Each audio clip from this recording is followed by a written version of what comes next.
¿Cómo están ustedes? En esta edición de El Campo, la Industria Verde, vamos a conversar con Hugo Vizca, un experto en el mercado de granos, un hombre de la firma Ceni, sobre la situación del trigo, ahora que está arrancando la cosecha y con los precios acomodándose, como todo el mundo esperaba, a los niveles lógicos y más compatibles con las posibilidades y la realidad del mercado. Vamos a conversar también sobre lo que se perfila para el maíz, después de aquel anuncio de las 32 millones de toneladas que evidentemente no están porque el mercado está muy tenso y realmente cuesta conseguir, no se sabe cómo se llega a empalmar con la próxima cosecha.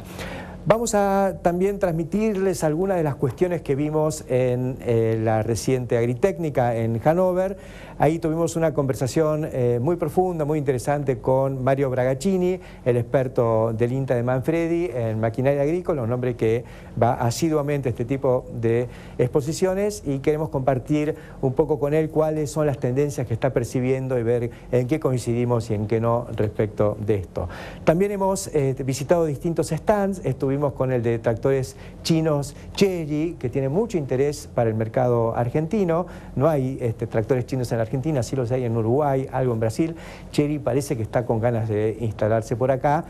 Ya conocemos los autos, que son bastante atractivos, bastante buenos y competitivos. Pareciera que el tema tractores es algo que también vale la pena indagar y seguirles esta pista. Hemos visto algunas tendencias también en materia de barrales, hemos hablado mucho de los barrales de carbono en el programa pasado. Ahora les vamos a comentar algo de lo que se ve en materia de barrales de aluminio para máquinas pulverizadoras. El aluminio es un paso importante en la tendencia a alivianar los equipos y estuvo muy presente, por lo menos hemos visto un aumento de la presencia de este material en elementos críticos de la maquinaria. También vimos algo referente a la electricidad como alternativa a los mandos mecánicos.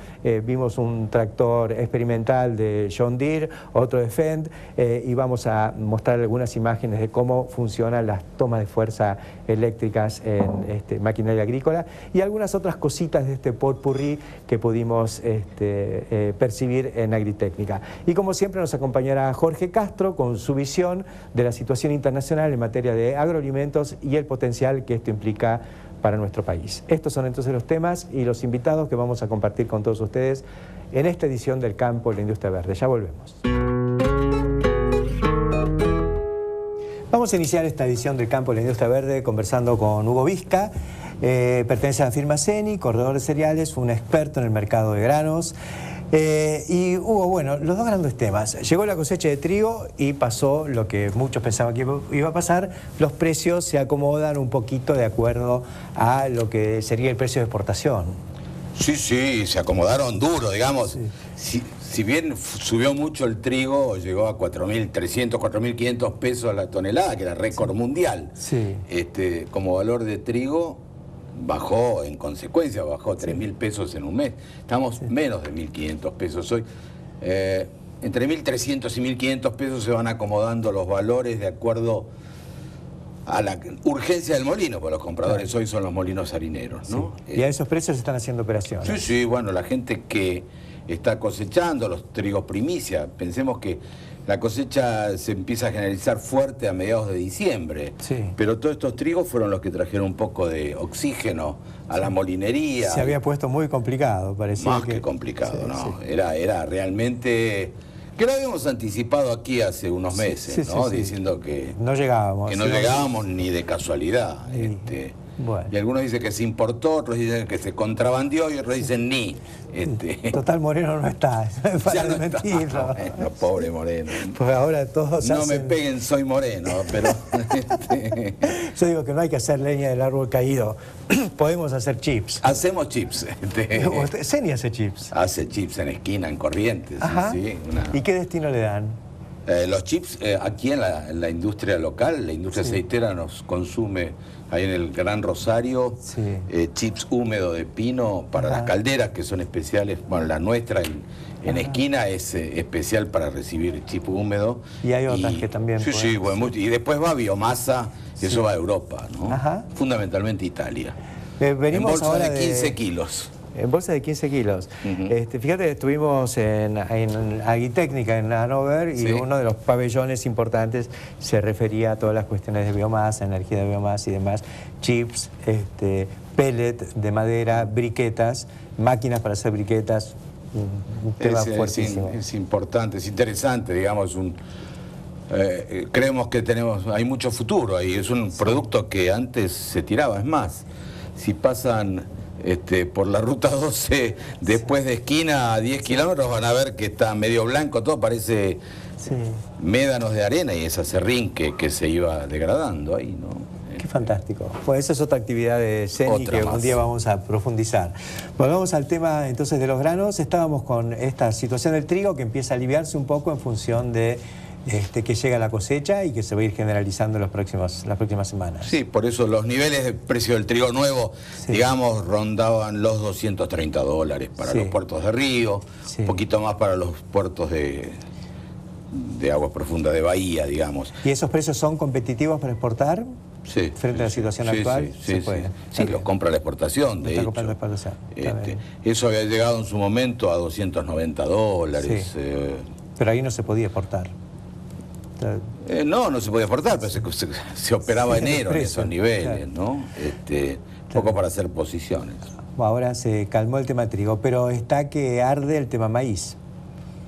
Estamos rememorando el trigo, creo, con el maíz. Lo que pasa es que hubo una suerte de noticias muy optimistas, digamos, con una producción de maíz de 32 millones y chirolas de toneladas. Cuando el mercado estaba en 25, 27.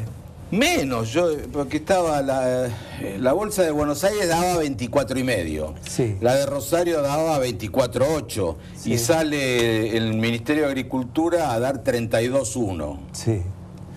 Entonces, bueno, todos nos quedamos sorprendidos. Y en eso, bueno, fue casualmente quien lo anunció fue la presidenta. No fue Yaguar, el ministro de Agricultura. Tampoco está más. No le sirvió Yaguar. La buena noticia para quedar. No hagamos leña del árbol caído, ni chip tampoco.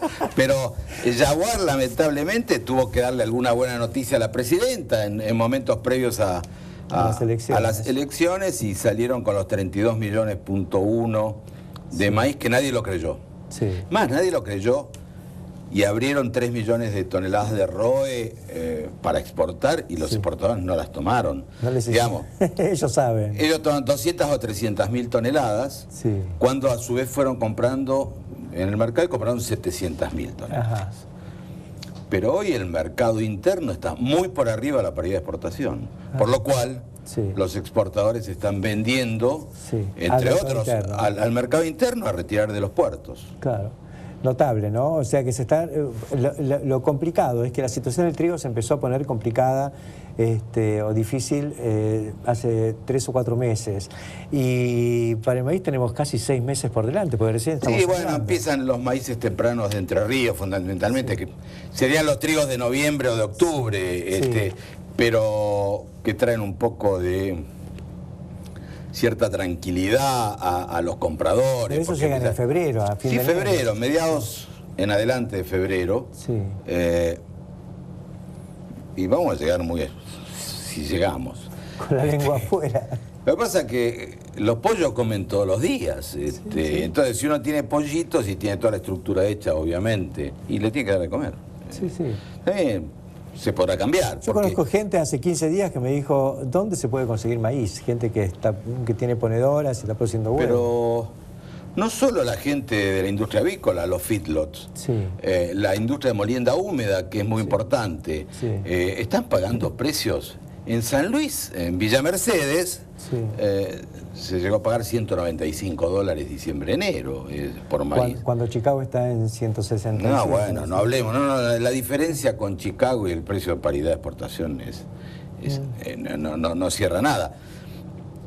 Y otros pagaron 1.200 pesos, que eran más de $200. Y las avícolas van entre 1.100 y 1.200 tomando lo que van pudiendo realmente.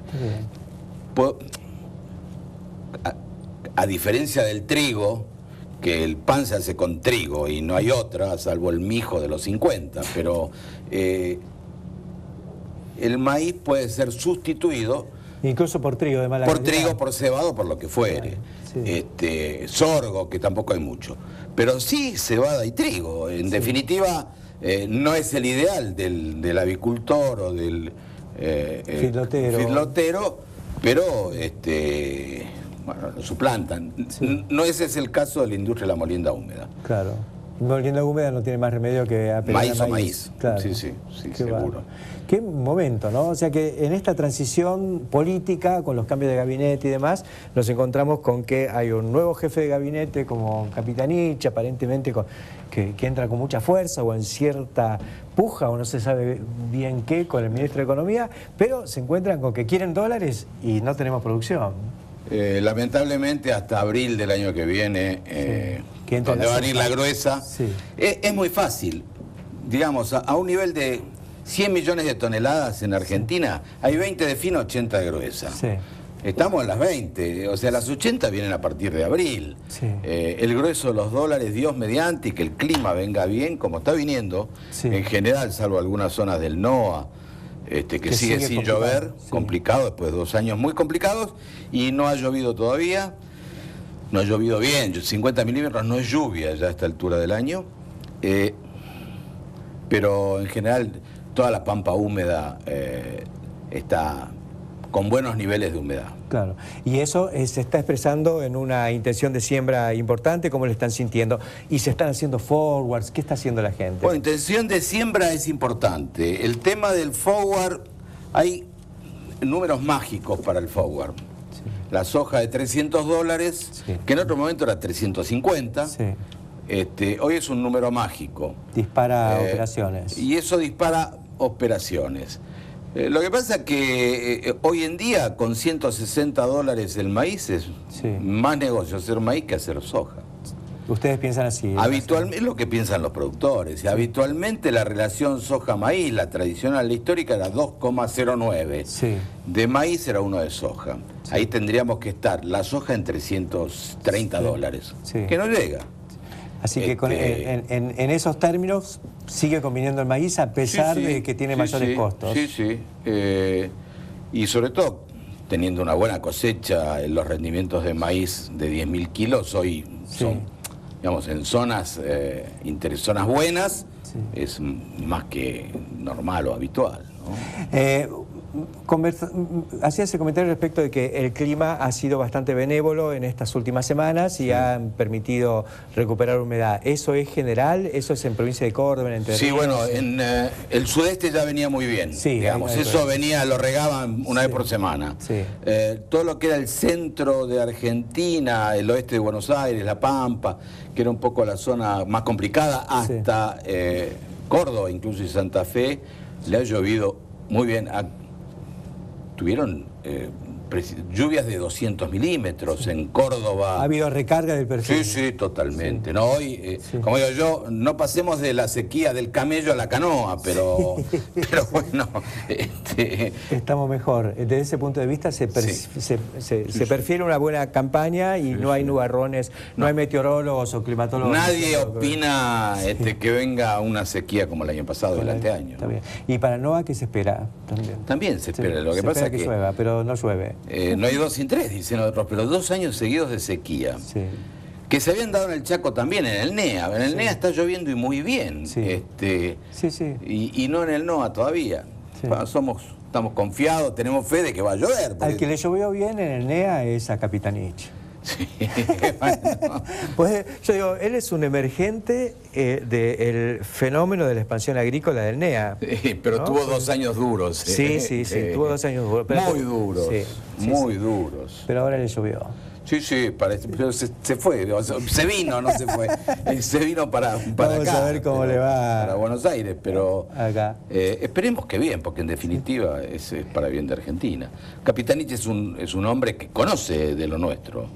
Yo lo recuerdo a él en el 2002, cuando fue todo el problema de los mercados a término, la especificación asimétrica. Capitanich, que era jefe de gabinete de Duhalde, tuvo una buena participación buscando resolver el tema Yo creo que su familia es productora. Sí, digamos que no es, ni siquiera es de Resistencia, él es de Roque Sáenz Peña. Claro. Un corazón Sí, agrícola. Sí. Y bueno, conoce el tema porque hemos tenido, no uno, muchos, no jefes de gabinete, ministros de Economía, ministros de Agricultura, que de Agricultura sabían muy poco, lamentablemente. El último estaba un poquito a la pesca. Pero ya no está. Así que miremos para adelante y veamos qué nos deparan estos 2 años. Esperemos que sean fructíferos para la Argentina, ¿no? Muchas gracias, Hugo Visca, y nosotros enseguida continuamos aquí en el campo de la industria verde.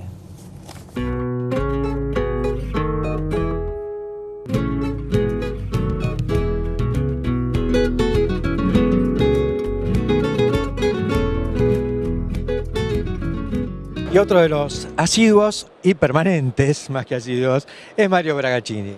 Ingeniero Bragaccini, experto en maquinaria agrícola, en valor agregado, todos lo conocemos. Y la pregunta, Mario, es ¿qué es lo que estás viendo acá en Agritécnica como tendencia?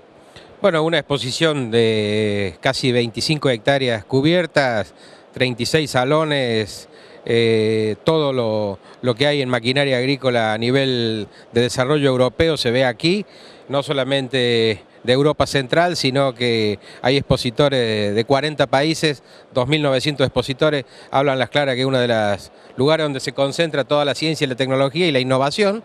Y las innovaciones están por el lado de la electrónica, del lado de los software, automatismo de la máquina, donde el operario tiene menos posibilidades de equivocarse y toda la inteligencia para la eficiencia del uso de la máquina está en un software y después con diferentes actuadores y sensores la máquina mejora la prestación.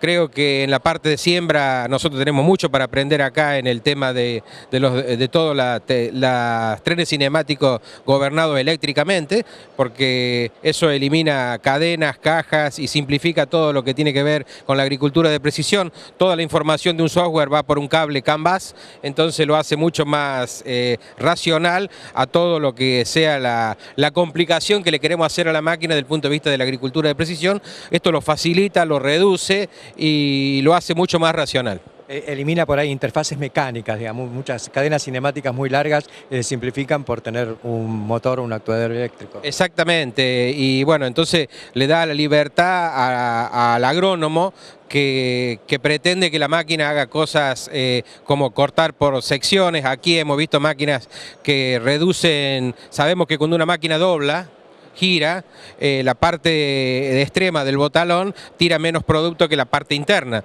Entonces hasta eso han logrado ya una de las novedades. Y bueno, y ahora ha logrado de que el equipo gobierne al tractor. O sea, una enfardadora, una rota enfardadora tiene una capacidad de alimentación X. Si el tractor está descoordinado, genera problema en la máquina. Entonces la máquina es la que le da lo hace parar al tractor o lo hace cambiar la vuelta o reducir la velocidad.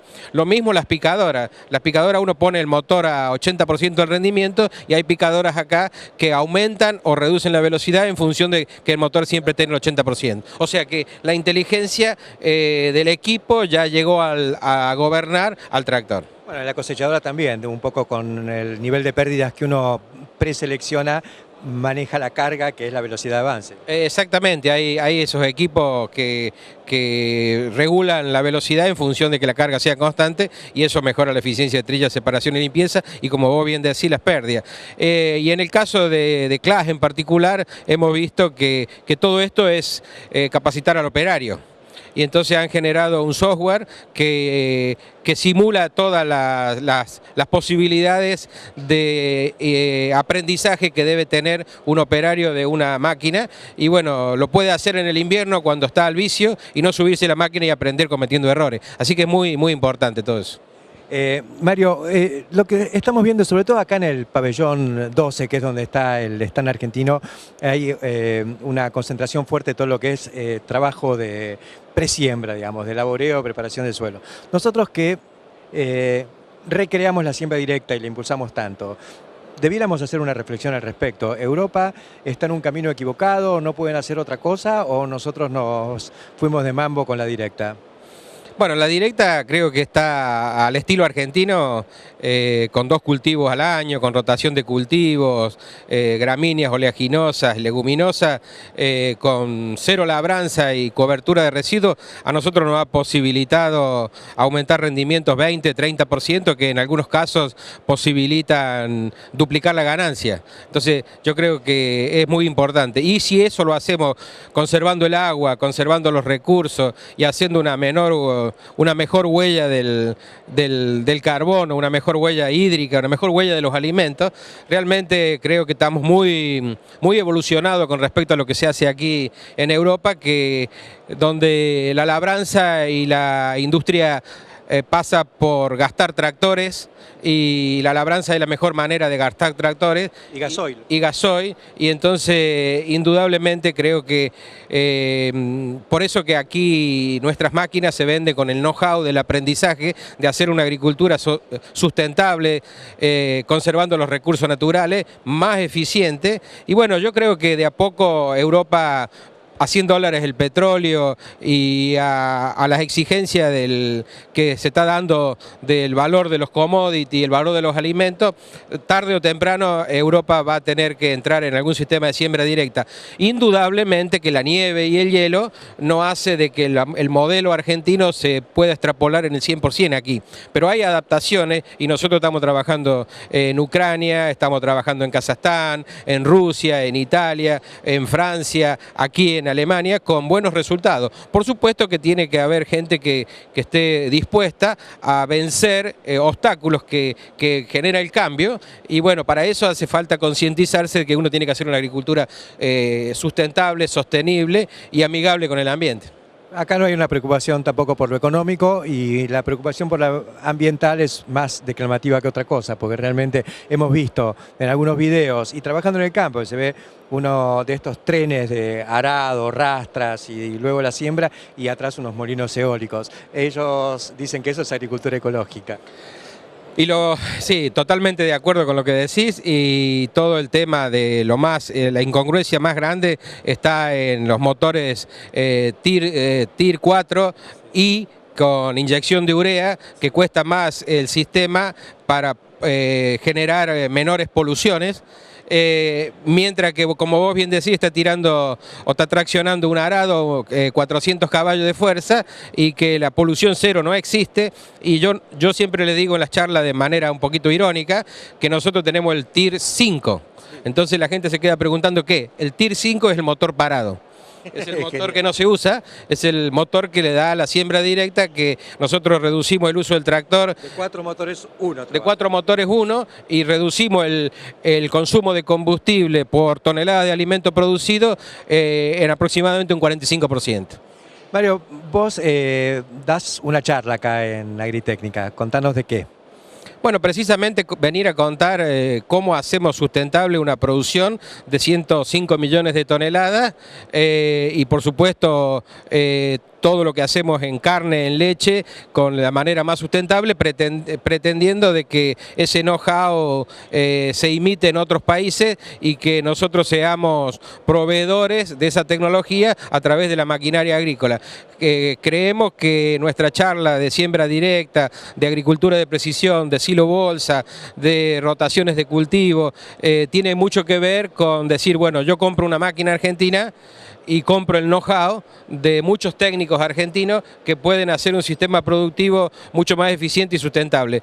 Cuando uno le dice que si la siembra directa conserva entre 100 y 150 milímetros de agua, y eso significan nada menos que 30 quintales por hectárea de maíz, realmente empiezan a pensar y empiezan a cambiar de opinión. Y cuando eso se hace con menores costos y conservando los recursos naturales, empiezan a mirar la máquina con cariño, y después de la charla generalmente tenemos mucho más concurrencia aquí en el stand, mirando precisamente silo bolsa y mirando fundamentalmente las máquinas de siembra directa, que sabemos que tenemos una máquina muy eficiente.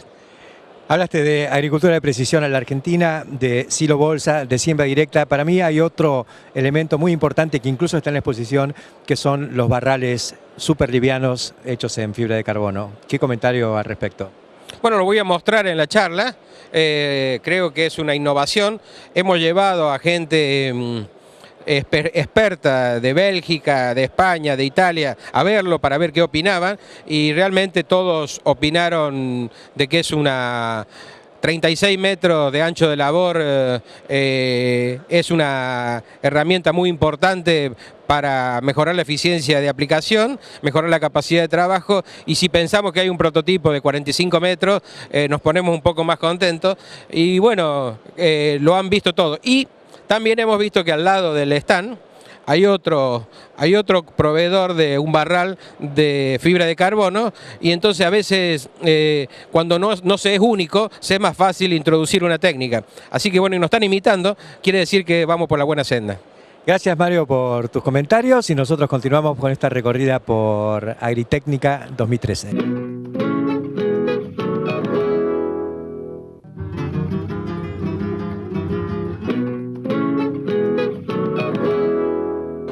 Y recorriendo la exposición nos encontramos con una marca de tractores de China, son los tractores Chery, y estamos con Sofía Sun, que es un sol, que nos va a contar qué es lo que hacen aquí en Alemania. Ustedes son fabricantes de tractores en China y están exponiendo en Hannover. Ya. Nosotros estamos muy contentos de hablar con ustedes para presentar nuestra marca de Chery a Argentina, la gente de Argentina.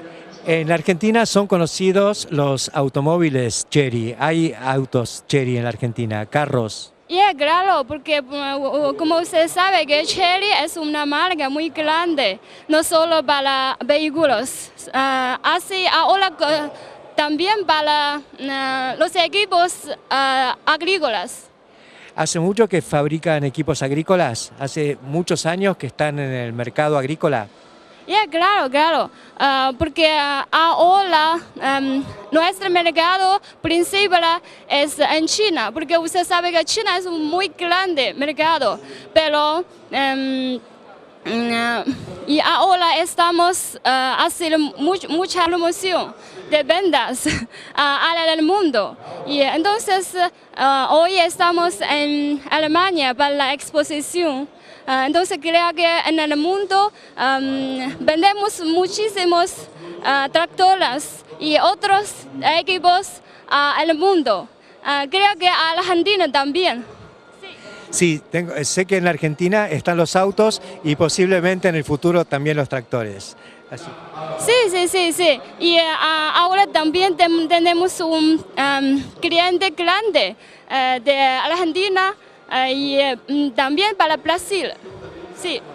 Muy bien, muchísimas gracias por estos comentarios, Sofía, y muy contentos de haber conocido los tractores Chery.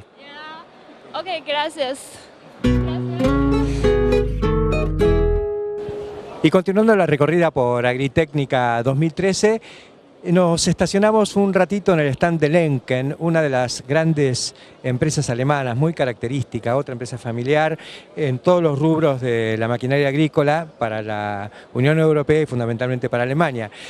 Y esta empresa ya nos había impresionado hace unos años en la visita anterior a Agritecnica por sus barrales de aluminio, y decíamos entonces que marcaban de alguna manera una tendencia a buscar más ancho de labor con elementos más livianos. Ha habido una evolución y se presenta aquí como una novedad.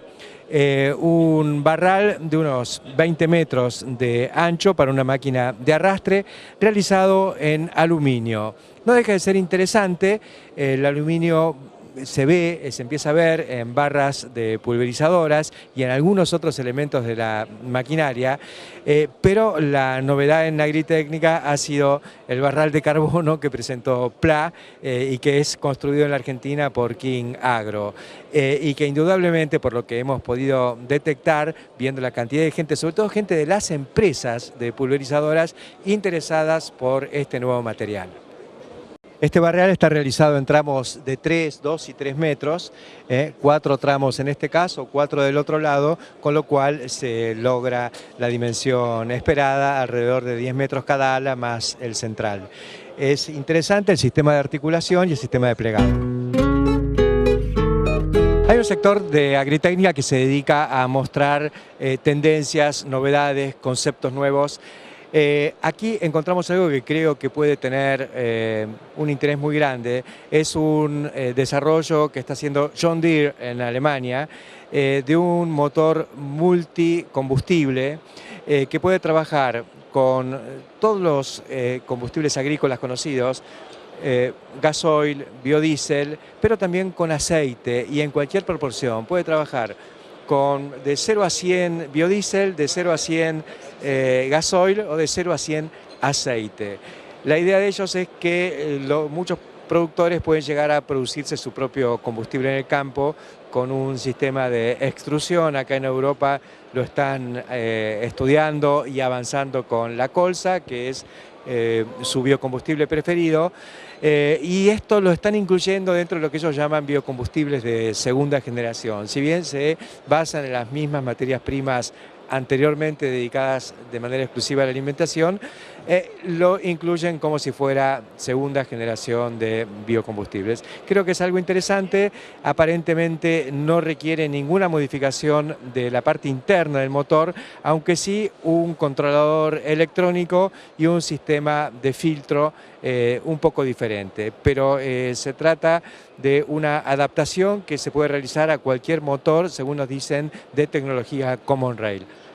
Algo para seguir con muchísima atención, con muchísimo detalle. Imagínense las implicancias que esto tiene para la Argentina e incluso para la agricultura global y para la sociedad, porque pasar a motores que pueden usar aceite en forma directa creo que es algo como para empezar a pensar. El mismo tractor de John Deere que está mostrando este dispositivo para poder usar cualquier tipo de combustible, incluso el aceite refinado en el campo, ese aceite crudo filtrado, también tiene un generador eléctrico de alta potencia que permite sustituir las viejas transmisiones cardánicas a los implementos que se tienen que accionar a través de la energía eléctrica. Tiene acá una salida eléctrica que sustituye a la barra de mando y esto va directamente, en este caso, a una fertilizadora de platillos que se mueve con la energía eléctrica que provee el motor policombustible. Muchas cosas en una sola unidad de desarrollo, más que interesante. Continuamos en el campo de la industria verde, ahora introduciéndonos en el espacio que compartimos habitualmente con Jorge Castro. Y Jorge, luego de tu reciente viaje a China, han seguido sucediendo cosas, como vos dejaste ahí flotando la reunión del Comité Central del Partido Comunista Chino, donde se iban a tomar una serie de definiciones. Y se tomaron. Se tomaron. Todo indica que este es el proceso de reformas decidido allí, en esa reunión. El tercer plenario del 18º Comité Central es el proceso de reformas más importante realizado en China de los últimos 30 años. Ajá. Tiene una dimensión agroalimentaria, en el sentido de que la conclusión que ha extraído la conducción del partido y del Estado es que es inexorable el aumento de las importaciones de granos de parte de China hacia el mercado mundial, sobre todo en dos rubros, la soja y el maíz. El cálculo es este, Héctor. El año pasado se importaron 54 millones de toneladas de soja, que este año serían 70 millones de toneladas de soja. El cálculo que hace el gobierno chino es que en los próximos 10 años, hasta el 2023, las importaciones de soja de China ascenderían a 105, 110 millones de toneladas por año. Es notable.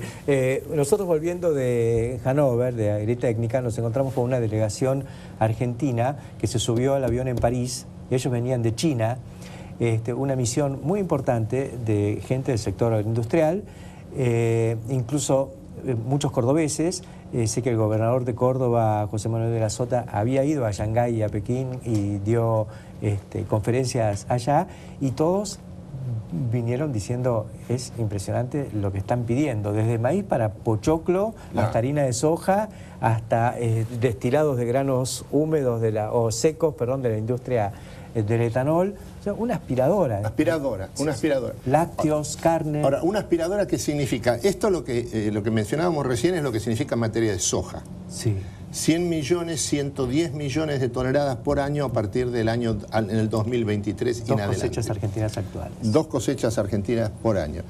En materia de maíz, el año pasado se importaron, cifras actualizadas, China importó 7 millones de toneladas de maíz. Sí. Que serían 20 millones de toneladas en el 2020, para crecer con posterioridad. Notable. Ahora, la convicción de la conducción china es que en los próximos 10 años las importaciones chinas de soja y de maíz crecen por 3 o por 4. Lo que esto implica es que crea las condiciones para una nueva crisis alimentaria en el mercado mundial. Y sí, porque la producción no va a poder crecer con ese ritmo. Con la producción no puede crecer con ese ritmo y los precios van a estallar. Sí. Lo que implica una crisis alimentaria, sobre todo para el grupo de los 32 países más pobres del mundo, sí. Situados en gran parte en el África y también en el sur de Asia. Precisamente por eso hay una revisión de la estrategia china en materia agroalimentaria de parte del gobierno chino. La nueva visión estratégica del gobierno chino en materia agroalimentaria es la que los lleva a colocar el énfasis en el aumento de las inversiones directas chinas en la expansión de la oferta agroalimentaria mundial, con el objeto de asegurar, de garantizar la seguridad alimentaria del mundo y de esa manera poder resolver esta crisis inminente que se deriva del aumento de las importaciones chinas de soja y de maíz que ellos dan como un hecho. Muy interesante esto que comentabas en este punto, cuando ellos deciden aumentar las inversiones para hacer en el resto del mundo, para hacer crecer la producción. Nosotros nos llamó muchísimo la atención, recorriendo distintos stands, que de pronto había uno de tractores, de la firma Chery, que tiene autos que se fabrican en Uruguay y se venden en Argentina. Entonces, cuando ellos se enteraron, ellos dicen, ¿de dónde son? De Argentina. Ah, de Argentina.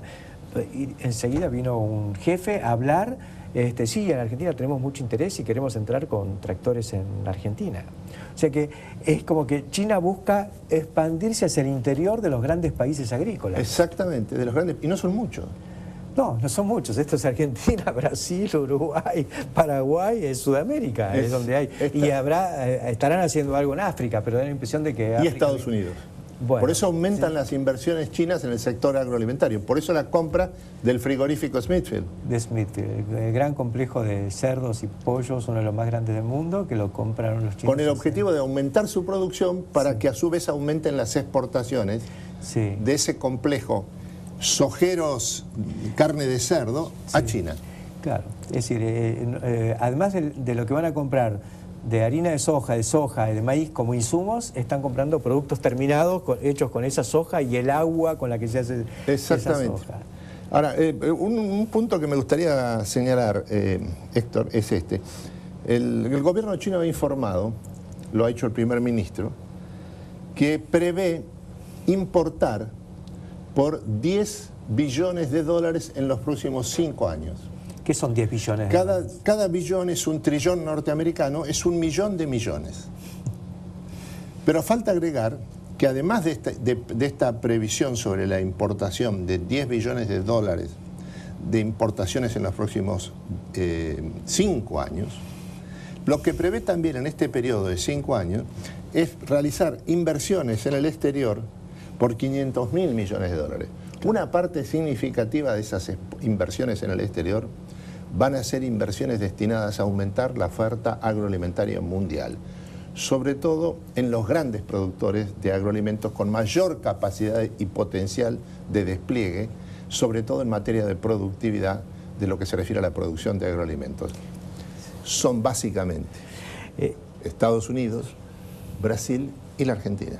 ¿Vos crees que en la etapa que se abre ahora, de aquí al 2015, con los cambios recientes que se produjeron, puede abrirse una ventanita como para que haya más comprensión de este fenómeno estructural? Yo te diría que no cabe la menor duda. Lo que ha ocurrido en la Argentina ha comenzado el proceso de transferencia de poder de la presidenta Cristina Kirchner a los gobernadores justicialistas a través de la mediación del gobernador del Chaco, Jorge Capitanich. La transferencia de poder ha comenzado. Por lo tanto, hay un cambio de expectativas y este cambio de expectativas se va a profundizar cada vez más. En este sentido, la Argentina es un país con activos muy baratos en relación a su extraordinario potencial. Por lo tanto, hay que prever una ola de inversiones en la medida en que este cambio se explicite y se generalice. Me acuerdo ahora y me viene a la memoria la imagen de un representante del fondo árabe, Al-Khorayef, de Arabia Saudita, en una firma de un convenio con el gobernador Capitanich hace 3 años, para desarrollar el impenetrable. Exactamente. Y China allá esperando. Eso es, eso es. Gracias, Jorge, por los comentarios de hoy. Creo que lo que no entra por la puerta, entra por la ventana, pero entra finalmente. Así es. Enseguida continuamos.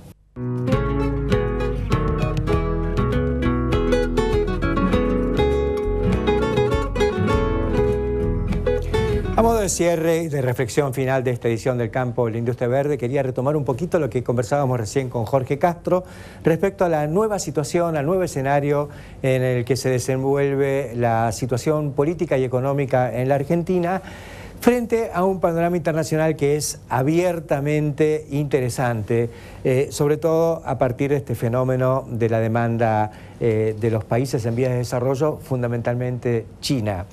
Yo comentaba en el intercambio con Castro que nos encontramos volviendo de Hannover, donde estuvimos en Agritécnica, como ustedes ya saben y han visto algunas de las notas que hicimos allá en esta edición del Campo de la Industria Verde.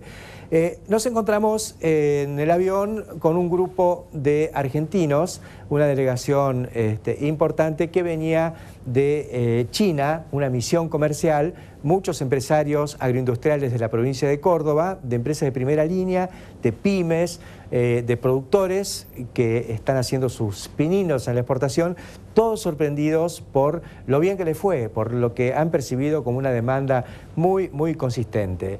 No solo en productos básicos, de los ya conocidos, sino en algunas especialidades, como maíz para pochoclo, como destilados de la industria del etanol, una industria nueva. Algunos de los representantes y accionistas de estas empresas han formado parte de esta misión.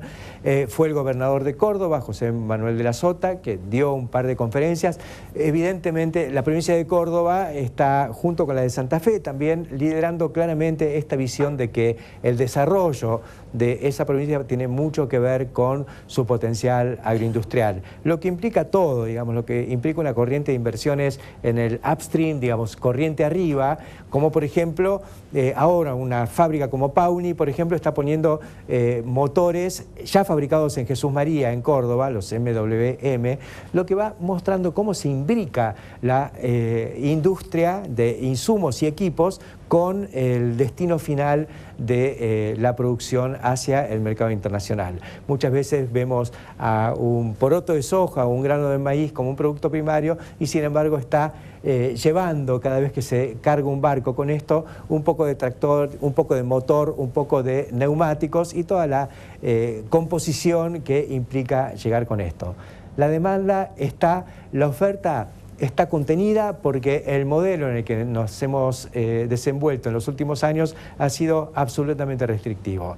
Y en ese sentido creo que también vale la pena recoger el comentario final de Jorge Castro diciendo que hay un escenario nuevo en la Argentina a partir de esta caída de una serie de funcionarios que habían fracasado en su gestión y que llevaron a la fuerte derrota del kirchnerismo en las últimas elecciones y un recambio que es sugestivo, que es interesante porque, bueno, por un lado tenemos más de lo mismo asumiendo el señor Axel Kicillof como ministro de Economía, pero al mismo tiempo poniendo por encima de él a un hombre como Jorge Capitanich, un gobernador electo, es decir, un hombre con votos, a diferencia de Kicillof, que es un hombre puesto por la presidenta, pero en este caso es un hombre con votos, exitoso, pero que además basa su éxito en el fuerte desarrollo que tuvo su provincia, la provincia del Chaco, a partir del impacto de lo que ha sido la soja y el resto de la agroindustria. El Chaco dejó de ser